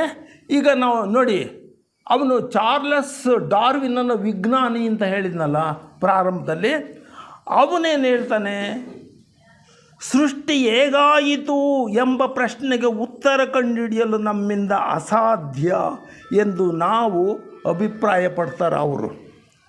ಸ್ನೇಹಿತರೆ, ಒಂದು ಪ್ರಶ್ನೆಯನ್ನು ನಾವು ಹಾಕ್ಕೊಳ್ಳೋಣ, ಒಂದು ಪ್ರಶ್ನೆ ನಾವೇ ಹಾಕ್ಕೊಳ್ಳೋಣ. ದೇವರೆಂಬ ಸೃಷ್ಟಿಕರ್ತ ಇದ್ದಾನೆಯೇ? ಒಂದು ಪ್ರಶ್ನೆ, ದೇವರೆಂಬ ಸೃಷ್ಟಿಕರ್ತ ಇದ್ದಾನೆಯೇ? ಉತ್ತರಗಳು ಬೇಕಲ್ಲ.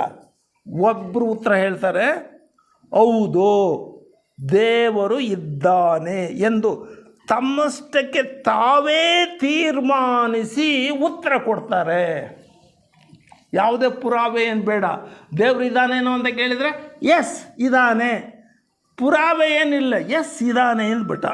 ಇಂಥವ್ರನ್ನು ನಾವು ಆಸ್ತಿಕರು ಅಂತ ಹೇಳ್ತೀವಿ. ಇವರ ದೃಷ್ಟಿಯಲ್ಲಿ ದೇವರಿರುವುದು ಪರಮ ಸತ್ಯ, ಅಲ್ಲಿಗೆ ಸಾಕೋದು. ಇನ್ನೊಬ್ಬರಿಗೆ ಅದೇ ಪ್ರಶ್ನೆಯನ್ನು ಹಾಕಿದರೆ ದೇವರೆಂಬ ಸೃಷ್ಟಿಕರ್ತ ಇದ್ದಾನೆಯೇ? ಅವ್ರ ಉತ್ತರ ಏನು ಹೇಳ್ತಾರೆ, ಇಲ್ಲ ದೇವರಿಲ್ಲ ಅಂತ ತಮಗೆ ತಾವೇ ನಿರ್ಧಾರ ಮಾಡ್ತಾರೆ. ಇವರನ್ನು ನಾಸ್ತಿಕರು ಅಂತ ಹೇಳ್ತೀವಿ. ಇವರು ಹೇಳ್ತಾರೆ ದೇವರಿರೋದು ಪಕ್ಕಾ ಸುಳ್ಳು ಅಂತ ನಾಸ್ತಿಕರು ಹೇಳೋದು. ಇರಲಿ, ಅವ್ರು ಕೆಟ್ಟರು ಅಂತಲ್ಲ, ನಂಬಿಕೆ. ಆಮೇಲೆ ಇನ್ನೊಂದು ಮೂರನೇ ಗುಂಪು ಹೇಳುತ್ತೆ, ನೋಡಪ್ಪ ದೇವ್ರ ಬಗ್ಗೆ ಆಗಲಿಂದ ಬಡ್ಕೊತಾ ಇದೆಯಾ, ಅವೆಲ್ಲ ಕೇಳ್ಕೊಂಡಿದ್ದೀವಿ, ಈ ಪ್ರಶ್ನೆಗೆ ನನ್ನ ಹತ್ರ ಉತ್ತರ ಇಲ್ಲ ಅಂತ ಕೆಲವರು ಹೇಳ್ತಾರೆ.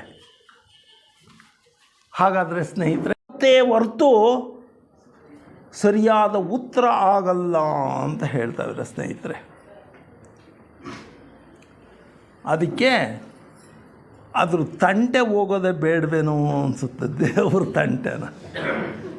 ದೇವರನ್ನು ಸೃಷ್ಟಿ ಮಾಡ್ಕೊಂಡಿದ್ವಿ, ನಂಬ್ಕೊಂಡಿದ್ದೀವಿ, ಆ ದೇವರೇ ನನ್ನ ದೇವರು, ಈ ದೇವರು ನನ್ನ ದೇವರಲ್ಲ ಅಂತ. ಸ್ನೇಹಿತರೆ, ಈಗೊಂದು 3 ವರ್ಷದ ಕೆಳಗಡೆ ಒಂದು ಸಣ್ಣ ಘಟನೆ ನಡೀತು. ನಮ್ಮ ಮನೆ ಎದುರು ಮನೆಯಲ್ಲಿ ಕಾರ್ತೀಕ ಮಾಸದಲ್ಲಿ ಸಿದ್ದಪ್ಪನ ಬೆಟ್ಟಕ್ಕೆ ಅಂತ ಹೋಗ್ತಾರೆ. ನಮ್ಮ ಆಲಂಪಲ್ಲಿ ಇವನು ನಾಗಭೂಷಣ್ ಮನೆಯವರು, ಅವರು ಶ್ರೀಮತಿ ಬಂದರು ನಮ್ಮ ಮನೆಗೆ. ಕಮಲಮ್ಮವರೇ, ಇವತ್ತು ಸಿದ್ದಪ್ಪನ ಬೆಟ್ಟದಲ್ಲಿ ಕಾರ್ತೀಕ ಮಾಸ ಇದೆ ಕಣ್ರಿ, ನಾವು ಹೌದೇನ್ರಿ, ನಡ್ರಿ ಬರ್ತೀವಿ ಅಂತಂದರು. ನನ್ನನ್ನು ಕೂರಿಸ್ಕೊಂಡು ನಾವು ಅವರು ಇಬ್ಬರು ಹೋದ್ವಿ ಸಿದ್ದಪ್ಪನ ಬೆಟ್ಟಕ್ಕೆ. ಎಲ್ಲ ನೋಡಿದ್ವಿ, ಕೈ ಮುಗಿದ್ವಿ, ಬಂದ್ವಿ, ಎಲ್ಲ ಅದು ಆಯಿತು. ಇದು ನಮ್ಮ ಮನೆಯವರು ಏನು ತಯಾರಿ ಮಾಡಿಕೊಳ್ಳಿಲ್ಲ ಅಲ್ಲಿಗೆ, ಅದು ಬಿಡ್ರಿ. ಆನಂತರ ಏನಾಯಿತು ಅಂದರೆ, ಶ್ರಾವಣ ಮಾಸ ಬಂತು.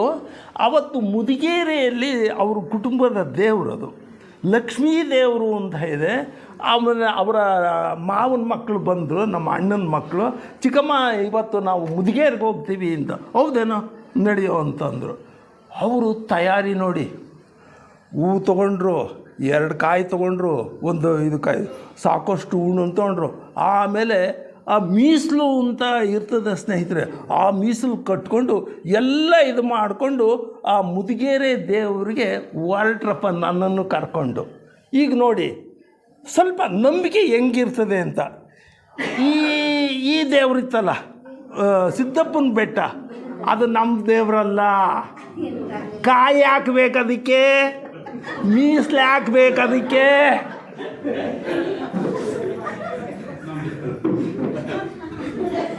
ಆದರೆ ಅಂತರ್ಗಟ್ಟೆ ಹತ್ರ ಮುದಿಕೇರೆ ಅಂತ ಬರ್ತದೆ ಮಾಸ್ಟರ್ಜಿ, ಆ ದೇವ್ರಿಗೆ ಎಲ್ಲದೂ ಬೇಕು. ಯಾಕೆ? ಅದು ನಮ್ಮ ದೇವರು. ಸೊ ಸ್ನೇಹಿತರೆ, ನಾವು ಎಷ್ಟೇ ಹಗುರವಾಗಿ ಇದು ಮಾಡಿಕೊಂಡ್ರೂ ಕೂಡ ನೋಡ್ರಿ, ಇದರಲ್ಲಿ ಎಷ್ಟು ನೋವುಗಳು ಅಡಗಿದೆ ಅಂತ ಒಂದು ಸ್ವಲ್ಪ ಯೋಚನೆಯನ್ನು ಮಾಡಬೇಕಾಗುತ್ತೆ. ಆಮೇಲೆ ನಾವು ಯಾವುದನ್ನು ಧರ್ಮ ಅಂತ ಹೇಳ್ತೀವೋ ಸ್ನೇಹಿತರೆ, ಆ ಧರ್ಮದಲ್ಲಿ 3 ಸಂಗತಿಗಳು ಸೇರಿಕೊಂಡು ಧರ್ಮ ಆಗಿರ್ತದೆ. ಒಂದು ದೇವರು ಅಂತ ಒಂದು ಕೊಂಡಿ ಆ ಧರ್ಮಕ್ಕೆ. ಆಮೇಲೆ ಎಲ್ಲ ಧರ್ಮಗಳು ಪ್ರಪಂಚದಲ್ಲಿ ಭಿನ್ನವಾಗಿದ್ದಾವೆ. ಸೊ 3 ಕೊಂಡಿಗಳು, ಧರ್ಮಕ್ಕೆ 3 ಕೊಂಡಿಗಳು ಅಂತ ಹೇಳಿದ್ನಲ್ಲ, ದೇವರು, ದೇವರು ಬಂದಾಗ ರೂಪ ಬರ್ತದೆ, ಸ್ವಭಾವ ಬರ್ತದೆ, ಚರಿತ್ರೆ ಬರ್ತದೆ, ದೇವ್ರ ಬಗ್ಗೆ ಚರಿತ್ರೆಗಳು. ಆಮೇಲೆ ದೇವ್ರ ಬಗ್ಗೆ ಆಚರಣೆಗಳು ಅಂತ ಬರ್ತದೆ. ದೇವರು ಒಳ್ಳೆ ಶಾಂತವಾಗಿದ್ದಾಗ ಆವಾಗ ಕೆಲವು ಆಚರಣೆಗಳನ್ನು ಮಾಡಬೇಕಾಗ್ತದೆ. ಪೂಜೆ ಮಾಡಬೇಕು, ಪುನಸ್ಕಾರ ಮಾಡಬೇಕು, ಮಂತ್ರ ಹೇಳಬೇಕು, ಇಷ್ಟೆಲ್ಲ ಮಾಡಬೇಕು ಆಚರಣೆಗಳು ಅಂತ. ಆಚರಣೆಗಳನ್ನು ಮಾಡದೆ ಹೋದ್ರು ದೇವರು ಕೋಪ ಮಾಡ್ಕೊಳ್ತಾನೆ. ಅಷ್ಟಾಯ್ತು ಸ್ನೇಹಿತರೆ. ಆಮೇಲೆ ಕೆಲವು ನಿಯಮಗಳು ಅಂತ ಇದ್ದಾವೆ. ದೇವರು ಅಂತ ನಂಬ್ಕೊಂಡ ಮೇಲೆ ಆಚರಣೆಗಳನ್ನು ಮಾಡಬೇಕು, ಕೆಲವು ನಿಯಮಗಳನ್ನು ಕೂಡ ಮಾಡಬೇಕು. ನಿಯಮಗಳು ಯಾವುದು ಅಂತ ಹೇಳಿದ್ರೆ, ದೇವರು ಕೋಪಗೊಂಡಾಗ ಹರಕೆ ತೀರಿಸಬೇಕು. ನನಗೆ ಒಂದೊಂದು ಸಲ ಅಳು ಬಂದುಬಿಡ್ತದೆ ಸ್ನೇಹಿತರೆ. ಯಾಕೆ ಅಂದರೆ ನಮ್ಮ ಶ್ರೀಮತಿಯವರು ನನ್ನ ಅಳಿಯ ದೇವಸ್ಥಾನಕ್ಕೆ ಅಂತ ಹೇಳ್ಬಿಟ್ಟು ಬೆಟ್ಟಕ್ಕೆ ಕರ್ಕೊಂಡು ಹೋಗಿದ್ದ. ಇದು ಆಂಧ್ರದ ತಿರುಪತಿ ಬೆಟ್ಟಕ್ಕೆ ಹೋಗಬೇಕಾದ್ರೆ ಚೆನ್ನಾಗಿದ್ರು, ಬರಬೇಕಾದ್ರೆ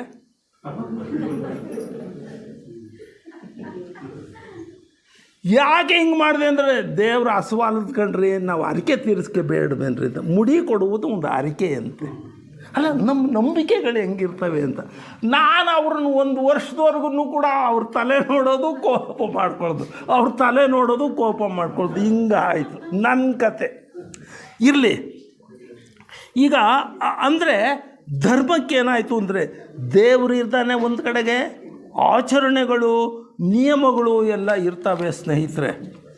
ಆದ್ದರಿಂದನ ಈಗ ನೋಡಿ, ಈ ಮೂರು ಕೊಂಡಿಗಳು ಸೇರಿಕೊಂಡು ಧರ್ಮ ಆಗಿರ್ತವೆ ಅಂತ ಇಟ್ಕೊಳ್ಳೋಣ ಸ್ನೇಹಿತರೆ. ನೋಡಿ, ಪ್ರಪಂಚದಲ್ಲಿ ಏನಾಗಿದೆ, ವಿಭಿನ್ನ ಪುರಾಣಗಳಿದ್ದಾವೆ, ಪೂಜಾ ವಿಧಾನಗಳಿದ್ದಾವೆ, ಥರದ ಗುಡಿ ಪ್ರಾರ್ಥನಾ ಮಂದಿರಗಳು, ಪರಸ್ಪರ ವಿರೋಧಿಸುವ ನಿಯಮಗಳು, ಬೇರೆಯವರ ಅಸಹ್ಯ ಪಡುವ ಆಚರಣೆಗಳು, ಹೊಂದಾಣಿಕೆಯಾಗದ ನಂಬಿಕೆಗಳು, ವಿಭಿನ್ನ ಧರ್ಮಗಳು, ಇವೆಲ್ಲವೂ ಸೇರಿಕೊಂಡೇನಾಯಿತು, ಜಾತಿ ಹುಟ್ಟಿಕೊಂಡು ದೇವರು ಮತ್ತು ಆಚರಣೆಗಳು ಒಟ್ಟಿಗೆ ಸೇರಿಕೊಂಡು ಧರ್ಮ ಜಾತಿ ಪಂಗಡಗಳೆಲ್ಲ ಹುಟ್ಕೊಳ್ತವೆ. ಯಾವಾಗ ಎಂತೆಂಥ ದೇವರು ಹುಟ್ಕೊಂಡ್ವು ಅಂತ ಹೇಳಿದ್ರೆ, ಅನೇಕ ಥರದ ದೇವರು. ಸೃಷ್ಟಿಗೊಬ್ಬ ದೇವರು, ಲಯಕ್ಕೊಬ್ಬ ದೇವರು, ಪಾಲನೆಗೊಬ್ಬ ದೇವರು, ಪ್ರೀತಿಸುವ ದೇವರು, ದ್ವೇಷಿಸುವ ದೇವರು, ಗುಣಪಡಿಸುವ ದೇವರು, ರೋಗ ತರುವ ದೇವರು ಇತ್ಯಾದಿ. ಹೀಗೆ ಮಾನವ ಕುಲದಲ್ಲಿ ಗುಂಪು ಗುಂಪುಗಳಾಗಿ ಸಮಾಜ ಒಡೆದು ಹೋಯಿತು. ಈಗಿನ ಧಾರ್ಮಿಕ ಉತ್ಸವಗಳು ನಡೀತಾ ಇರಬೇಕಾದ್ರೆ, ಆಚರಣೆಗಳು ನಡೀತಾ ಇರಬೇಕಾದ್ರೆ, ಧಾರ್ಮಿಕ ಉತ್ಸವಗಳಲ್ಲಿ ದ್ವೇಷವು ಭುಗಿಲೇಳುತ್ತದೆ. ಸರ್ಕಾರವು ಪೊಲೀಸ್ ಇಲಾಖೆಗೆ ರಿಕ್ವೆಸ್ಟ್ ಮಾಡ್ಕೊಳ್ತದೆ, ಇಂಥ ಕಡೆ ಇಂಥ ಧಾರ್ಮಿಕ ಆಚರಣೆ ನಡೀತಾ ಇದೆ, ಅಲ್ಲೇನಾದರೂ ಅನಾಹುತ ಆದಾತು ಹೋಗಿ ಎಚ್ಚರಿಕೆ ಅಂತ ನೋಡ್ಕೊಳ್ಳೋದು ನಿಮ್ಮದು ಜವಾಬ್ದಾರಿ. ಅಂದರೆ ಸ್ನೇಹಿತರೆ, ಆ ಥರ ಪೊಲೀಸ್ ಇಲಾಖೆ ಜವಾಬ್ದಾರಿ ಏನು, ಅನಾಹುತ ಆಗದಾಗ ನೋಡ್ಕೊಳ್ಳೋದು. ನೋಡ್ರಿ ಇಲ್ಲಿ ಹೆಂಗಿದೆ, ಧಾರ್ಮಿಕ ವಿಚಾರಣೆ ಅಂತ ಹೇಳ್ತೀವಿ, ದೇವರು ಅಂತ ಹೇಳ್ತೀವಿ, ನಂಬಿಕೆ ಅಂತ ಹೇಳ್ತೀವಿ. ಅಂತಹ ಸಂದರ್ಭದಲ್ಲೂ ಕೂಡ ಪರಸ್ಪರ ಒಡೆದಾಡುತ್ತಾರೆ ಜನಗಳು. ಪೊಲೀಸ್ ಇಲಾಖೆ ಎಚ್ಚರಿಕೆಯಿಂದ ಇರಬೇಕು ಅಂತ ಹೇಳುತ್ತೆ ಸ್ನೇಹಿತರೆ. ಹೀಗೆ ಆದರೆ ಒಂದು ಸ್ವಲ್ಪ ಯೋಚನೆ ಮಾಡೋಣ, ಆ ದೇವರು ಧರ್ಮ ಆಚರಣೆಗಳಿಂದ ಮನುಷ್ಯ ಸುಖಿಯಾಗಿದ್ದಾನ, ತೃಪ್ತಿಯಿಂದ ಇದ್ದಾನೆಯೇ, ಚಿಂತೆ ಇಲ್ಲದೆ ಶಾಂತವಾಗಿದ್ದಾನೆಯೇ ಅಂತ ಒಂದು ಪ್ರಶ್ನೆಯನ್ನು ಹಾಕಿದಾಗ ಆಗ ಉತ್ತರ ನಿಜಕ್ಕೂ ಕೂಡ ಭಾಳ ಶೋಚನೀಯವಾಗಿರ್ತದೆ ಸ್ನೇಹಿತರೆ. ಈಗ ನೋಡಿ, ಈ ಧರ್ಮದ ಬಗ್ಗೆ ಒಬ್ಬ ನೋಬೆಲ್ ಪಾರಿತೋಷಕ ಪಡೆದಿರೋದು ಜಾರ್ಜ್ ಬರ್ನಾರ್ಡ್ ಶಾ ಅಂತ ಹೇಳ್ಬಿಟ್ಟು ಅಮೇರಿಕದವರು. ಅವರು ಹೇಳ್ತಾರೆ, ನಂಬಿಕೆ ಅನ್ನೋದಿದೆಯಲ್ಲ ಅದು ಒಂದು ರೀತಿಯ ಅಮಲು. ದೇವರನ್ನು ನಂಬ್ಕೊಂಡಿರೋನು ಹೇಳ್ತಾನೆ, ನಾನು ದೇವರನ್ನು ನಂಬ್ಕೊಂಡಿದ್ದೀನಿ, ಅದಕ್ಕೆ ಬಹಳ ಸಂತೋಷವಾಗಿದ್ದೀನಿ. ಅವನು ದೇವರನ್ನು ನಂಬ್ಕೊಂಡಿಲ್ಲ, ಅವನು ದುಃಖ ಪಡ್ತಾ ಇದ್ದಾನೆ. ಇದು ಅಮಲಿನಲ್ಲಿ ಹೇಳೋ ಮಾತು ಅಂತ ಜಾರ್ಜ್ ಬರ್ನಾರ್ಡ್ ಶಾ ಹೇಳ್ತಾರೆ. ಆಮೇಲೆ ಒಬ್ಬ ಕುಡುಕ ಹೇಳ್ತಾನೆ, ಅವರು ಹಂಗೆ ಮುಂದುವರಿಸ್ತಾರೆ, ಒಬ್ಬ ಕುಡಿದವನು ಹೇಳ್ತಾನೆ, ನಾನು ಎಣ್ಣೆ ಹಾಕ್ಕೊಂಡಾಗ ಸುಖವಾಗಿ ನಿದ್ದೆ ಮಾಡ್ತೇನೆ. ಅವನು ಎಣ್ಣೆ ಹಾಕ್ಕೊಂಡಿಲ್ಲ, ಅದಕ್ಕೆ ಸುಖವಾಗಿ ನಿದ್ದೆ ಮಾಡ್ತಿಲ್ಲ ಅಂತ ಹೇಳ್ತಾನೆ. ಹೀಗೆ ಅವರು ಹೇಳ್ತಾರೆ ಬರ್ನಾರ್ಡ್ ಶಾ, ಮಾನವನಿಗೆ ಗೌರವ ತರುವ ಒಂದೇ ಒಂದು ಧರ್ಮವು ಈಗ ಪ್ರಪಂಚದಲ್ಲಿ ಇಲ್ಲ ಅಂತ ಹೇಳ್ತಾರೆ. ಹಾಗೇನೆ ನೋಡಿ, ರಾಧಾಕೃಷ್ಣರವರು ಹೇಳ್ತಾರೆ, ನಂಬಿಕೆಯೊಂದು ಧರ್ಮವಾಗುವುದಿಲ್ಲ, ಸ್ವಭಾವವೇ ಧರ್ಮ. ನಾವು ಮಾಡುವ ಪೂಜೆ ದೇವರನ್ನು ತಲುಪುವುದಿಲ್ಲ, ಆದರೆ ದೇವರ ಹೆಸರನ್ನು ಹೇಳಿಕೊಂಡ ಅಧಿಕಾರಿಗಳಿಗೆ ತಲುಪುತ್ತದೆ. ತಿರುಪತಿ ವೆಂಕಟೇಶ್ವರನಿಗೆ ಅದರ ಆಸ್ತಿಯ ಮೊತ್ತ ಇದೆಯಲ್ಲ, ಅನೇಕ ಸಾವಿರ ಕೋಟಿ ರೂಪಾಯಿಗಳಂತ ಸ್ನೇಹಿತರೆ.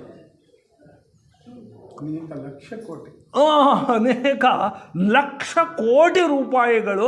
ಪ್ರಪಂಚದಲ್ಲಿರುವಂಥ ಅತ್ಯಂತ ಶ್ರೀಮಂತ ದೇವರು ಅಂದ್ರೆ ಇವರು ವೆಂಕಟೇಶ, ನಮ್ಮ ವೆಂಕಟೇಶ.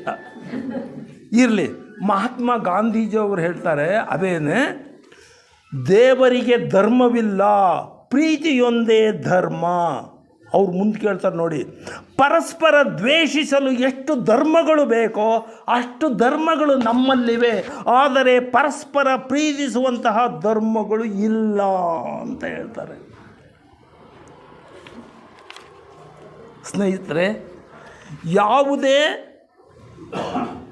ದೇವರು ಸರ್ವಶಕ್ತ, ಭೂಮಿಯ ಸರ್ವಜೀವಿಗಳ ಕಾಪಾಡುವವನೇ, ಒತ್ತವನು ಅಂತ ನಾವು ನಂಬ್ಕೊಂಡಿದ್ರು ಕೂಡ ಆತನ ಹೆಸರಿನಲ್ಲಿ ಸಾವಿರಾರು ವರ್ಷಗಳಿಂದ ನಡೆಯುತ್ತಾ ಬಂದ ಮತ್ತು ಈಗಲೂ ನಡೆಯುತ್ತಾ ಇರುವ ಕೊಲೆ, ಸುಲಿಗೆ, ಅವಮಾನ, ದಾರಿದ್ರ್ಯ, ಅಸೂಯೆ, ಯುದ್ಧ, ಹಿಂಸೆ ಇವಕ್ಕೆಲ್ಲ ಯಾರು ಕಾರಣರು? ಇಷ್ಟೆಲ್ಲ ನಡೀತಾ ಇದ್ದಲ್ಲ.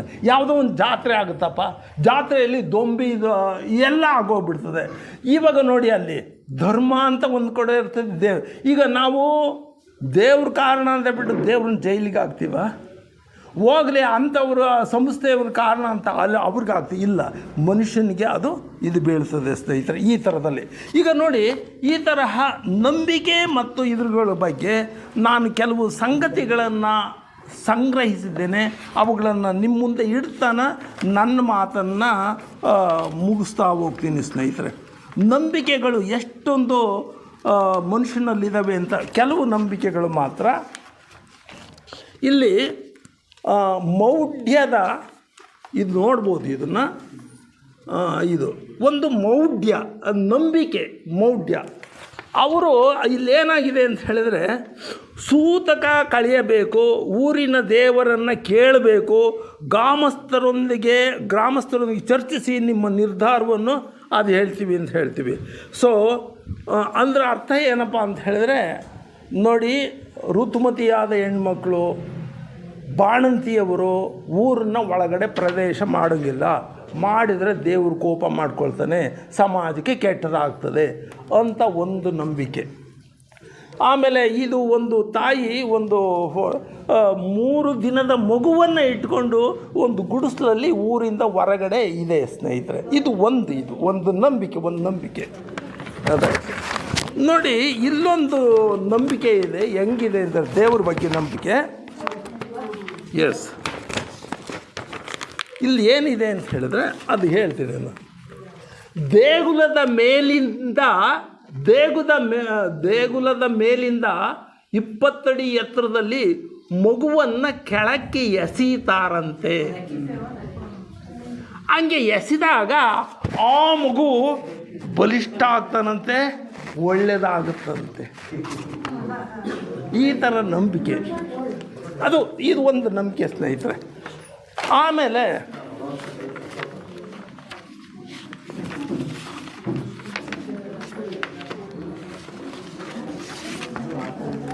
ಇದು ಒಂದು ಸ್ನೇಹಿತರೆ, ಮೊನ್ನೆ 30/6/24 ಒಂದು ಬಂದಿದೆ. ಇದೇನಿದೆ ಅಂತ ಹೇಳಿದ್ರೆ, ವರ ಶಾಪ ಕೊಡುವ ಶಕ್ತಿ ದೇವರಿಗಿಲ್ಲ, ವರ ಶಾಪ ಕೊಡುವ ಶಕ್ತಿ ದೇವರಿಗೆ ಇಲ್ಲ. ಈ ತರಹ ಹೇಳಿಕೆಯನ್ನು ಕೊಟ್ಟಿರೋರು ಸಾಣೇಹಳ್ಳಿ ಸ್ವಾಮೀಜಿಗಳು. ಇಲ್ಲ ನಮ್ಮ ಹತ್ರ ಬರ್ತದೆ ಸಾಣೇಹಳ್ಳಿ ಸ್ವಾಮಿ. ಅದು ಯಾಕೆ ಅವ್ರು ಕೊಟ್ಟರು ಅಂತ ಹೇಳಿದ್ರೆ, ಆ ನ್ಯೂಸ್ ಪೇಪರ್ನಲ್ಲಿ ಏನಾಯಿತು ಅಂದರೆ, ಯಾವುದೋ ಒಂದು ಕುಟುಂಬದವರು ಯಲ್ಲಮ್ಮನ ದೇವಸ್ಥಾನಕ್ಕೆ ಹೋಗಿದ್ರಂತೆ. ಆಕ್ಸಿಡೆಂಟ್ ಆಗಿಬಿಟ್ಟು ಒಂದೇ ಕುಟುಂಬದ 13 ಜನ ಸತ್ತೋಗ್ಬಿಡ್ತಾರೆ. ಅದಕ್ಕೆ ರಿಯಾಕ್ಷನ್ನಾಗಿ ಹೇಳ್ತಾರೆ, ಅಲ್ಲಪ್ಪ ದೇವರು ಅವನು ವರನೂ ಕೊಡೋಲ್ಲ, ಶಾಪನೂ ಕೊಡೋಲ್ಲ. ವರ ಕೊಡೋದೋಗಿದ್ರೆ ಅಷ್ಟೊಂದು ಭಕ್ತಿಯಿಂದ ನಡ್ಕೊಂಡವ್ರಿಗೆ ಈ ಗತಿ ಯಾಕೆ ಬರ್ತಿತ್ತು? ಇದು ಒಂದು ಸ್ನೇಹಿತರೆ. ಇನ್ನೊಂದು ಸಂಗತಿಯನ್ನು ನಾನು ನಿಮ್ಮ ಮುಂದಕ್ಕೆ ಹೇಳ್ತೀನಿ. ಈಗ ನೋಡಿ, ಉತ್ತರ ಪ್ರದೇಶದಲ್ಲಿ ಒಂದು ಅಘಾತವಾದಂಥ ಒಂದು ಸಂಗತಿ ನಡೀತು ಸ್ನೇಹಿತರೆ. ಅದು ಬೋಲೆ ಬಾಬಾ ಅಂತ ಹೇಳಿಬಿಟ್ಟು ಅಲ್ಲಿ ಸುಮಾರು 1,00,000 ಮೇಲ್ಪಟ್ಟು ಜನ ಸೇರಿಕೊಂಡಿದ್ರಂತೆ. ಅದು ಒಂದು ಸತ್ಸಂಗ ನಡೀತಂತೆ ಸ್ವಾಮೀಜಿಯವರ ಆಶೀರ್ವಾದ ಮಾಡೋಕ್ಕೆ. ಇದರಲ್ಲಿ 116 ಜನ ಕಾಲು ತುಳಿತಕ್ಕೆ ಸಿಕ್ಕು ಮರಣ ಹೊಂದುತ್ತಾರೆ. ನಾಗರಾಜ್ ಸರ್ ಹೇಳ್ತಾ ಇದ್ದಾರೆ 131 ಜನ ಇತ್ಯಾದಿ ಇತ್ಯಾದಿ. ಹಾಗೇನೆ ಸ್ನೇಹಿತರೆ,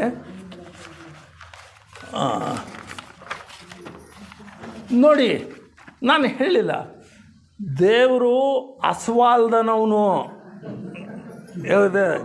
ಕೆಟ್ಟರಿಗೆ ಸರಿಯಾಗಿ ಶಿಕ್ಷೆ ಕೊಡ್ತಾನೆ, ಒಳ್ಳೆಯವ್ರಿಗೆ ಮಾತ್ರ ಅವನೇನೂ ಮಾಡಲ್ಲ. ಹಂಗೆ ವಿದ್ಯುತ್ತು ಕೂಡ ಅಷ್ಟೇ, ಒಳ್ಳೆಯವರಿಗೆ ಶಾಕ್ ಕೊಡುತ್ತೆ, ಕೆಟ್ಟರಿಗೆ ಕೊಡಲ್ಲ. ಆದರೆ ಇಲ್ಲೇನಾಗಿದೆ ನೋಡ್ಕೊಳ್ಳಿ ಸ್ನೇಹಿತರೆ, ಇದು ಮ್ಯಾಂಗ್ಳೂರಲ್ಲಿ ನಡೆದಿರೋಂಥ ಒಂದು ಘಟನೆ.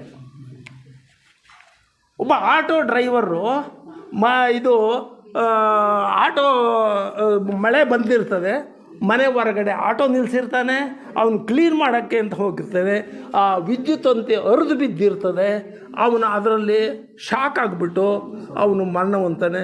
ಅವನನ್ನು ಕಾಪಾಡೋಕ್ಕೆ ಅಂತ ಹೇಳ್ಬಿಟ್ಟು ಅವನ ಸ್ನೇಹಿತ ಓಡಿ ಬರ್ತಾನೆ, ಗೋಣಿ ಚೀಲದಲ್ಲಿ ಅವನನ್ನು ಬದುಕಿಸೋದಕ್ಕೆ ಪ್ರಯತ್ನ ಪಡ್ತಾನೆ, ಎಳ್ಕೊಳ್ಳೋದಕ್ಕೆ. ಇವನು ಸಿಗಾಗ್ತಾನೆ, ಅವನು ಕೂಡ ಇದೆ. ಸೊ ಈ ಥರದಲ್ಲಿ ನೋಡಿ, ಅಂದರೆ ನಾವು ಏನು ಮಾಡಬೇಕಾಗಾದ್ರೆ ಏನು ಮಾಡಬೇಕು? ಅಲ್ಲ, ನೀವು ಇಲ್ಲಿವರೆಗೂ ಇಷ್ಟೊಂದು ಸುಳ್ಳು ಹೇಳಿದ್ರಲ್ಲ, ನಾವು ಆಗಲೇ ದೇವ್ರ ಪೂಜೆ ಮಾಡಿದ್ದೇನು, ಜ್ಯೋತಿ ಪೂಜೆ ಮಾಡಿದ್ದೇನು, ನಾವು ಮಂತ್ರ ಹೇಳಿದ್ದೇನು, ಇವಕ್ಕೆಲ್ಲ ತಿಲಾಂಜಲಿ ಹಚ್ಬಿಟ್ರಲ್ಲ ನೀವು. ಇಷ್ಟೊಂದು ಸುಳ್ಳು ಹೇಳೋಕ್ಕೆ ಯಾಕೆ ಇಷ್ಟು ತಾಪತ್ರ ತಗೊಂಡ್ರಿ ಅಂತ ನೀವು ಅನ್ಬೋದು ಸ್ನೇಹಿತರೆ. ಇದು ನನ್ನ ವಿಚಾರವೇನು ಅಲ್ಲ. ನನ್ನ ವಿಚಾರ ಇನ್ನೂ ಜಾಸ್ತಿ ಸುಳ್ಳು ಸೇರಿಕೊಂಡಿರ್ತೈತೋ ಏನೋ ಗೊತ್ತಿಲ್ಲ. ನಾನು ಓದಿದಂತಹ ಈ ಪುಸ್ತಕ ನನಗೆ ಸ್ವಲ್ಪ ಪ್ರಜ್ಞೆಯನ್ನು ತಗೊಂಡು ಬಂತು ಸ್ನೇಹಿತರೆ. ಸ್ವಲ್ಪ ಪ್ರಜ್ಞೆ ಬಂತು. ಅದಾಯಿತು. ಈಗ ನಾನು ಎಡಬಿಡಂಗಿ, ದೇವರು ಇಲ್ಲ ಅಂತಲೂ ಹೇಳಲ್ಲ, ಇದಾನೆ ಅಂತಲೂ ಹೇಳಲ್ಲ. ನಂಬಿದವರಿಗೆ ಉಂಟು, ನಂಬಿದವರಿಗೆ ಇಲ್ಲ, ಅಷ್ಟೇ. ಸೊ ಈ ತರಹ ಒಂದು ಅವಕಾಶವನ್ನು ನನಗೆ ಕೊಟ್ಟರು ನಮ್ಮ ಇಲ್ಲೇ ವ್ಯವಸ್ಥಾಪಕರು. ಎಲ್ರಿಗೂ ಧನ್ಯವಾದ ಹೇಳ್ತೀನಿ. ನನ್ನ ಸುಳ್ಳನ್ನು ಕೇಳಿಸ್ಕೊಂಡಂಥ ನಿಮ್ಮ ಕಿವಿಗಳಿಗೆ ಡಬಲ್ ನಮಸ್ಕಾರಗಳು. ನಮಸ್ತೆ.